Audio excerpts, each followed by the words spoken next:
Hello everyone, this is Joseph K, and I'm beginning to think that this guy is the real villain on Let's Play Nier Blind. And yeah, I actually am. I swear, no matter what, he is always... You remain idle for just a short amount of time. You come back from your idle state, and here's this guy right here, just chilling, staring over you. This motherfucker's a real Shadow Lord. I would not put it past this game. But anyways, in the last part, we got back to the manor, took care of some business, and now we're heading to the northern plains. So here's what's gonna happen. No, I don't know what's gonna happen. I'm thinking I will either fight that shade if he's there, or I'm just gonna go straight to the Forest of Myth.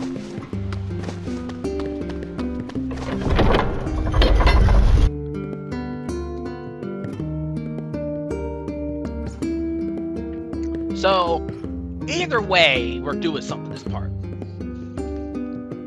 And the sure way to see we're going to go to the fight the shade to go to the Forest of Myth is to go straight over the bridge, because that's where he appears.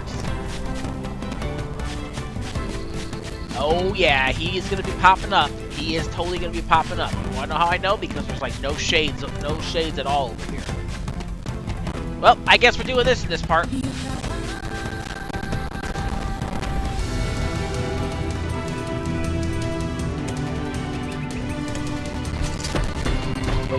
So,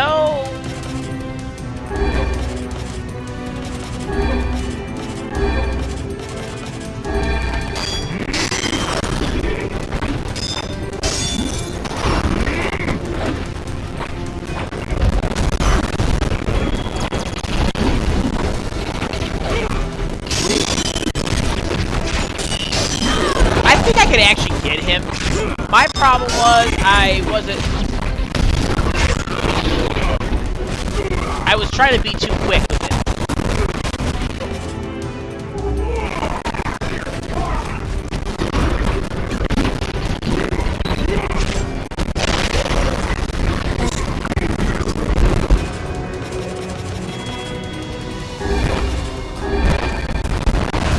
And you gotta watch out for that bit. And I guess the best thing to do, and I can recommend for this, is just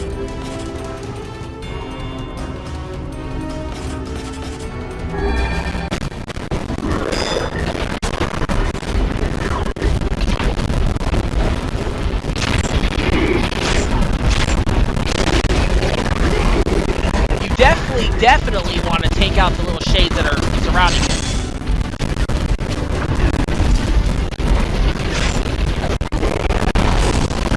And in the process, don't get killed by him.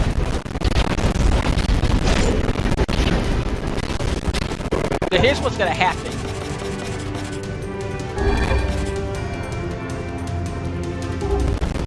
You get killed by him, you're likely going to cause it to despawn, and you're going to get it again.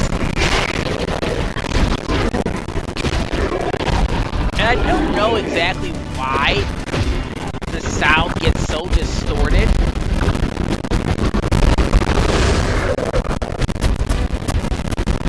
When you fight these things, it's really annoying actually.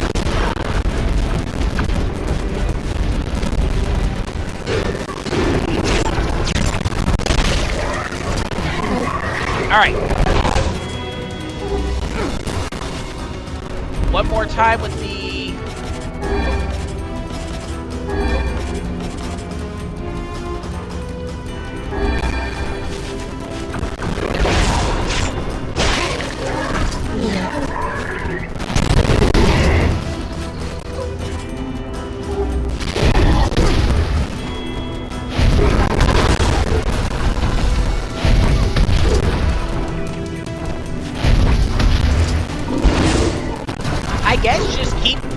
him with your dark hand until either his armor comes off or you just take his health down.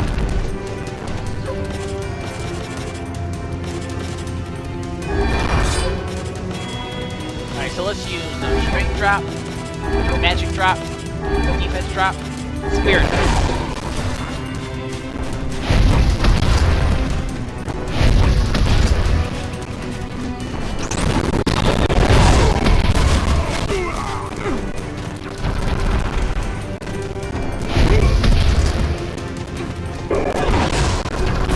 watch out for Buddy fans.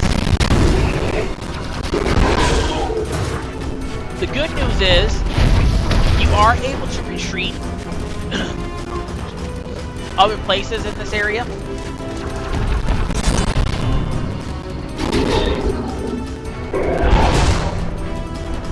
You are able to retreat to other places in this area, so you need to get your magic back. It shouldn't be an issue.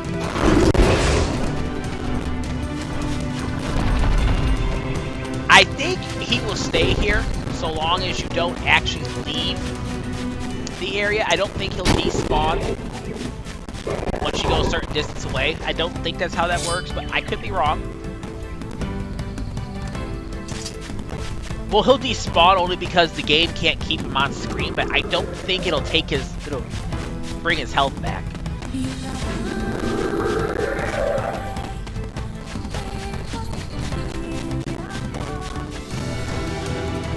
Honestly, this guy reminds me of like the shade equivalent of Yazmat from Final Fantasy XII.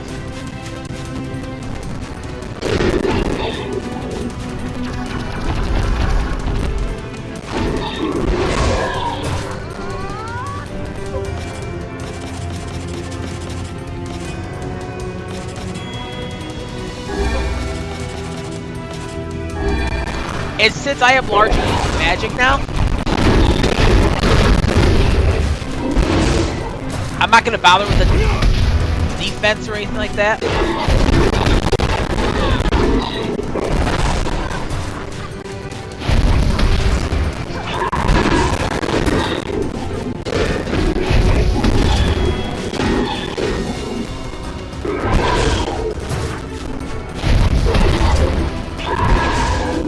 Probably just gotta do this about 100 times, and we should be good.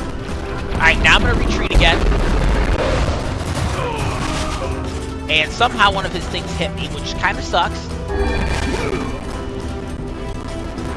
I'm actually gonna retreat to this little, like, eddy over here. Because I think I'm safe here. And then, yeah, so what's gonna happen is, for this fight in particular, I'm gonna attack him a few times, then I'm gonna cut. And then I'm gonna attack him a few times, then I'm gonna cut. Maybe, I don't know, I haven't quite decided that far in advance yet. But you can still kind of make out his shadow on the other side of the rock.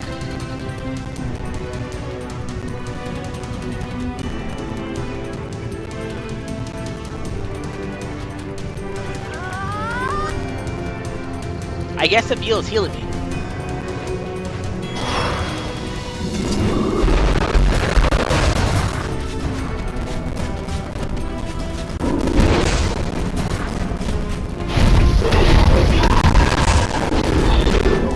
Alright.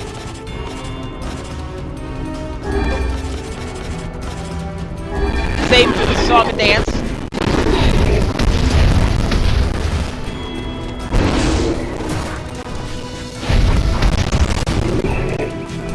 I actually may want to use a defense drop, but I don't know if whatever the hell he throws at me that looks like a freaking razor wind attack from Pokemon is considered a magical attack or a physical attack.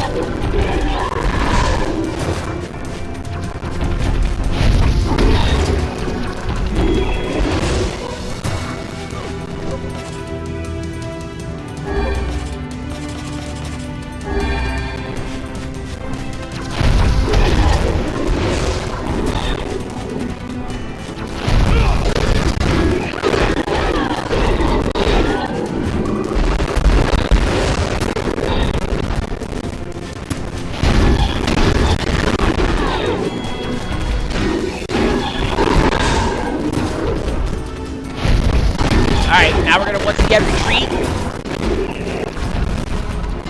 I guess the best thing I could say, advice for him, is run from one side of this little field to the other. Okay, he's at about half health.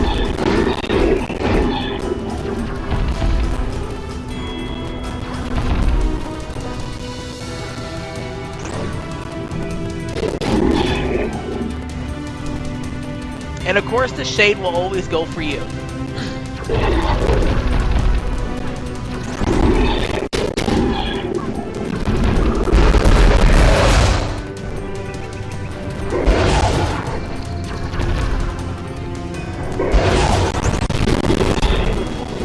And one of the things I noticed before, and it kind of was strange, but you'll see that in the last part.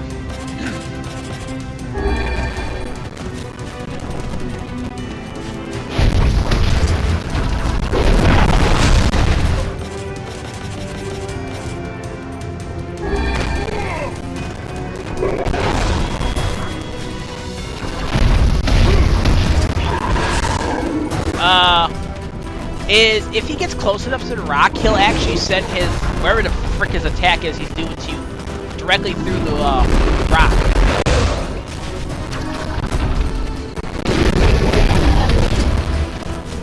But magic is the way to go with him.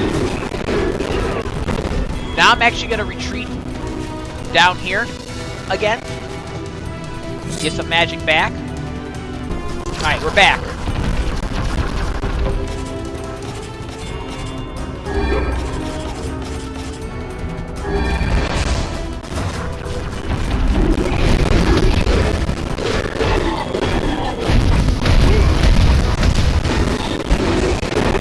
Don't get caught up on smacking him as many times as you can.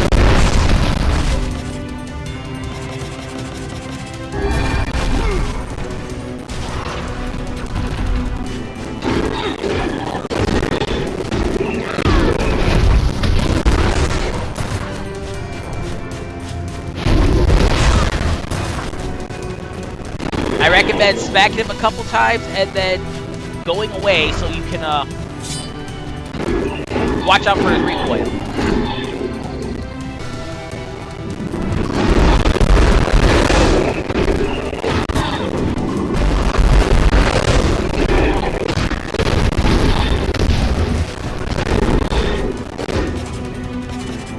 Unfortunately, I don't have too much more of these, so I only have one spirit capsule, so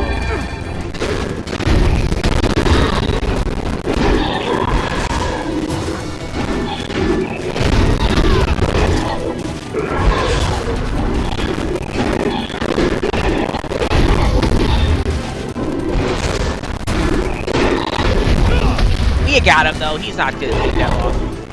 Just as long as I keep my wits about me.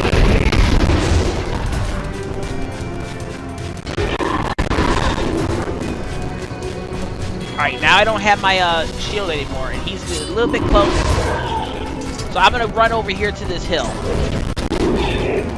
And hopefully he doesn't smack me on my way over here in the process. So now I don't have any spirit drops.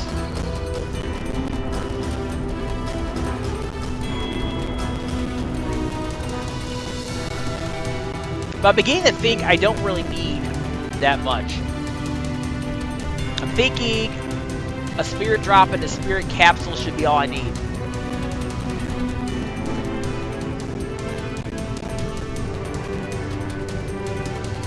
The spirit drops and capsules give you 60 seconds as opposed to 30.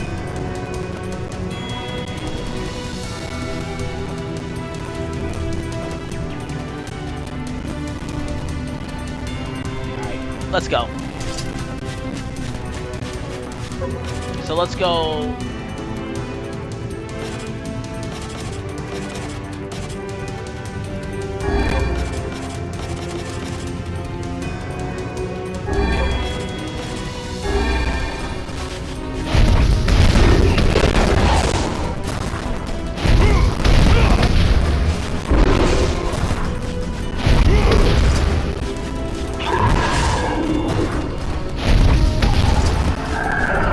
Got him, Asherka.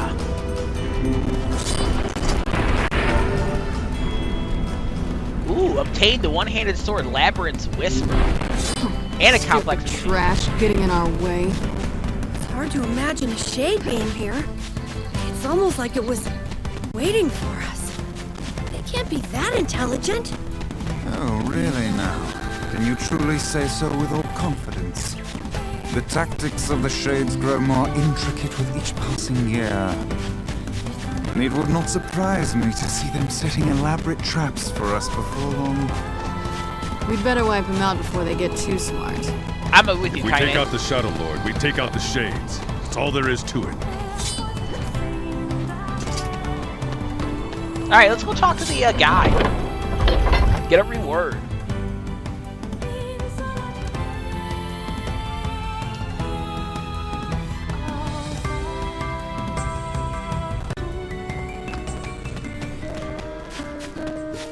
Hey. We killed it. My daughter is dead. She passed while you were gone. Here, take this money. I won't be needing it anymore. 30,000 gold. Bridge of Peril complete. Alright, so here we go. I'm gonna go save it because I don't want anything to happen, like a power outage, for example. And have to fight that thing again. Alright.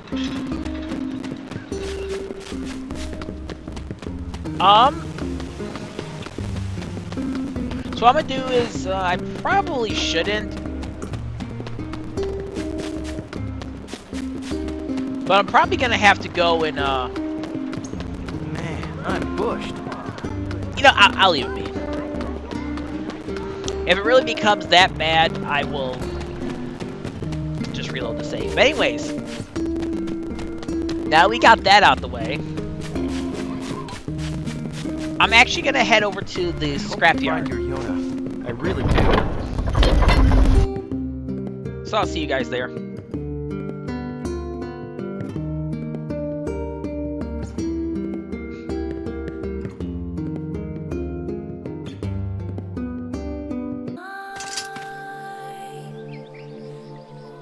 Okay, see, we were gonna go there, but I can't find them anywhere. I don't feel like searching the junk heap to find them, so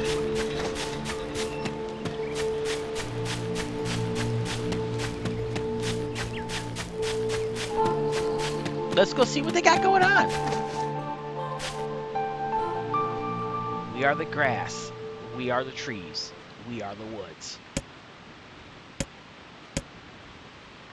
Why do we seem to encounter nothing but odd people lately?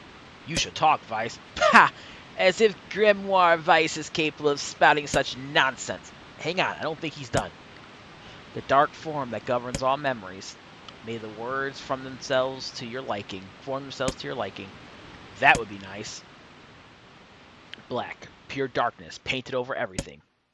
Words scattered here and there across the blackness. Kind words, difficult words, amorous words, all sparkling in the dark like jewels. The words were few now, but time was shorter. Grabbing the words in desperation, the tree turned to the sky. This is wrong, whispered the tree in the voice of wind through the leaves. This is not how it was supposed to be. The plan has failed.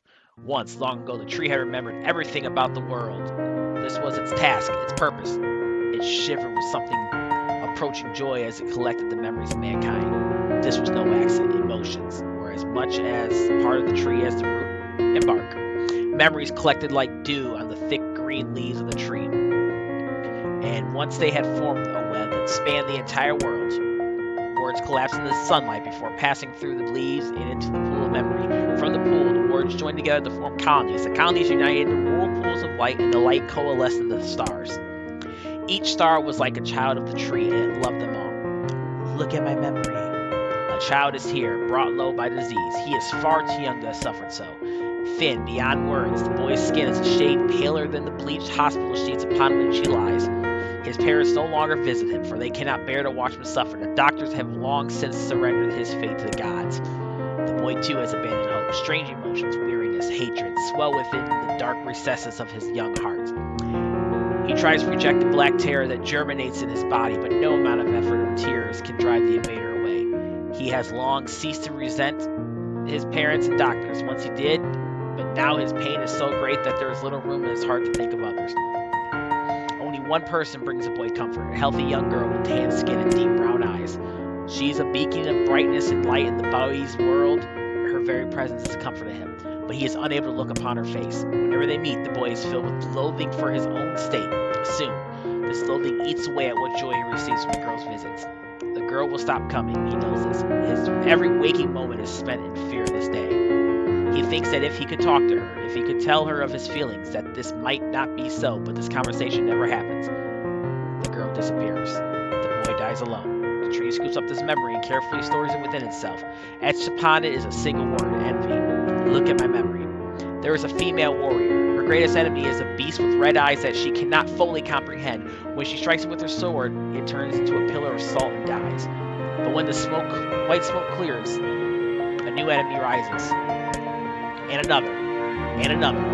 The warrior knows that her struggle is folly, but fighting the unending stream of enemies fills her with a sense of joy and purpose. Somewhere deep in the warrior's drug-addled mind lies a vague memory of her daughter. Perhaps the child exists only in her head, the dying remnants of a powerful dream she does not know. Her friends and fellow warriors come and go, some flee in terror, some are eaten. She began to fight with 63 companions, but most are gone now. The warrior's body shudders. She does not understand why at first. By the time she hears the fierce low sound, the arena is already enclosed in darkness. Looking up, the warrior sees a beast so large that it blots out the sky. She is laughing. She has been doing so for as long as she can remember. Covered in blood and dirt, the warrior laughs. She laughs and laughs until the town that contains her daughter collapses into a pile of dust. The memory has been stored for a long time and is etched with a single word, loss. Look at my memory.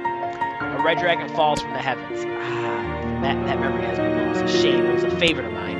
After many centuries of resistance, the tree saw that its carefully labeled memories were beginning to dwindle. Once seemingly infinite, the memories now seem ready to disappear forever. The tree did not feel sadness at this. Grief was an emotion beyond its comprehension. It did, however, have a distinct feeling that something was missing. The mountain of memories it had so carefully assembled had disappeared. The tree stretched its branches as far as it could, but new memories refused to flow. The pool of memories was a black, empty pit, a hollow place where life had once flourished. The tree had lost its purpose. There was nothing to be done but sift through the few remaining memories littering the ground under its branches. This is why the tree was pleased when the man and his companion entered the room. Nier. Well, this place is gloomy as hell. The room Nier had entered was almost completely empty. All he could see were a few crystals scattered haphazardly on the ground. Picking up one of the crystals and peering into it, Nier suddenly saw a familiar sight. It was the Forest of Myth, its villagers prisoners of their own dreams. I apologize, the tree thought.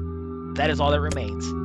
As Nier stared at the jewel, bewildered, a voice suddenly called out from the depths of his mind. The voice implored them to listen. It was an order. Following it was mandatory. Abruptly, the pair realized that they must listen. They listen. Look, Vice, look. A small, shadowy presence appeared from behind the floor.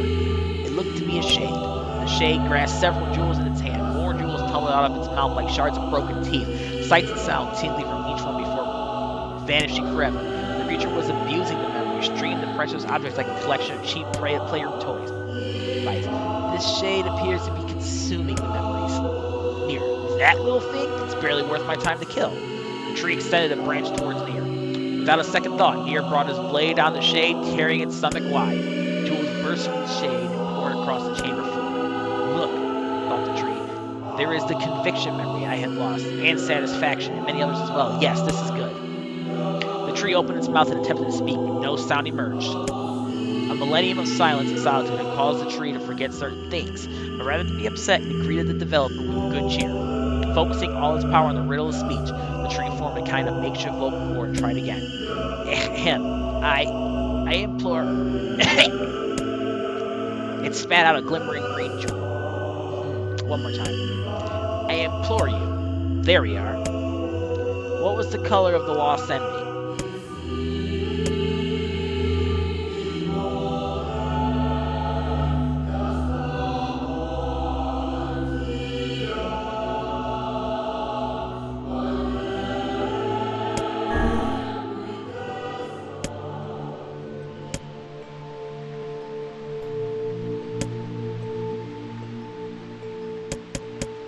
Alright, let's pay attention to this time. I failed.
I don't know what color that is.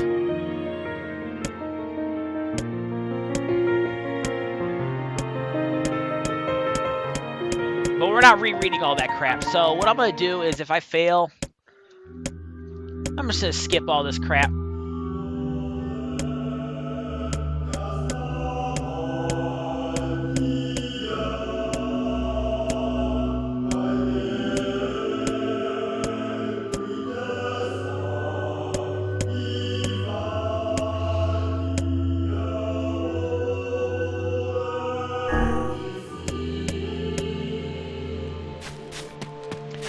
Alright. Tell you what. I'll tell you what I'm going to do. I'm going to save it. And in the next part... Actually, no, I'm not... Yeah, in the next part, we're going to figure out what is in this area. Let's do that. But will we be able to figure out what's going on in this town and maybe get another key? Find out next time on Let's Play Nier Blind. Joseph K. signing out. Y'all have a great day. Keep it real. Later.